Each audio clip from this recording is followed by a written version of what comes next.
ఈరోజు ఇది కోకాపేట్ కొత్త చెరువు దగ్గర రెస్టోరేషన్ కార్యక్రమం జెమినీ ఆయిల్స్ ఫండింగ్ తోటి మొదలవుతుంది. కోకాపేట్ చెరువుకి పారకం మన ప్రిలిమినరీ నోటిఫికేషన్ ఇప్పుడు ఉంది, ఫైనల్ నోటిఫికేషన్ కూడా త్వరలోనే మనం చేస్తాము. కానీ దీనికి ముఖ్యమైన యాక్టివిటీస్ ఏమున్నాయి ఏంటంటే basically to stop sewage inflow, sewage water inflow ఎట్లా ఆపాలి అని, that is a major aspect. Second ఏంటంటే ఉన్న కొంతవరకు సీవేజ్ కానీ పొల్యూటెంట్స్ కానీ లేక్ లో ఆల్రెడీ వచ్చి ఉన్నాయి, దానికి ఎట్లా క్లీన్ చేయాలి, అది సెకండ్ ఆస్పెక్ట్. అండ్ థర్డ్ ఏంటంటే ఇది క్లీన్ చేసుకుంటూ ఆ లేక్ సరౌండింగ్ ని డెవలప్ చేసి ఇక్కడ ఉన్న లోకల్ కమ్యూనిటీకి దాంట్లో ఒక పార్ట్నర్షిప్ ఉండాలి. సో ఈ local community should realize the benefit of the lake.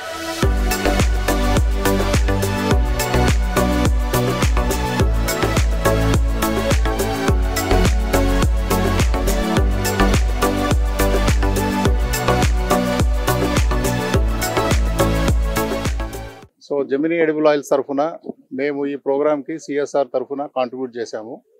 So మీ అందరికీ తెలుసు, ఫ్రీడమ్ ఆయిల్స్ ఎన్నో సంవత్సరాల నుంచి వివిధ రంగాల్లో సిఎస్ఆర్ యాక్టివిటీస్లో చురుగ్గా పాల్గొంటూ వచ్చింది. సో రీసెంట్గా మేము ఎన్విరాన్మెంట్ ఏరియాలో కూడా యాక్టివ్గా పార్టిసిపేట్ చేయాలనుకొని మేనేజ్మెంట్ డిసైడ్ చేసి మా ఎండి గారు ప్రదీప్ చౌదరి గారు, అక్షయ్ గారి వారి యొక్క మేము హెచ్ఎండిఏ తోటి ఎక్కువ ఇంటరాక్ట్ కావడం జరిగింది. ఎప్పుడైతే విల్లింగ్నెస్ ఎక్స్ప్రెస్ చేశామో వాళ్ళు ఈ కోకాపేట లేక్ రీజెనరేట్ చేయడం కానీ తర్వాత రెస్టోరేషన్ చేయడానికి మాకు అవకాశం కల్పించారు. We at Freedom Oils are very proud to have today kicked off the rejuvenation project for the Kotha Cheruvu, also known as the Kokapet Lake. At Freedom Oils we do a lot of CSR activities in the areas of women empowerment or women safety. We've set up Bharosa centers in field of education, healthcare and malnutrition. We've done a lot of work, especially in the state of Telangana. And now this lake restoration at Kokapet Lake, which we are kicking off, it's very dear to us.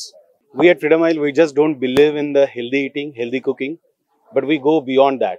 We always believe in balance, healthy diet and good lifestyle. So apart from all the environmental thing and all that, we also believe that the residents should take part in a better lifestyle, health lifestyle. So this lake will not only provide environmental support to the, for the sustainability and all, but it also gives the opportunity to the morning walkers fresh air so that they can have a good health.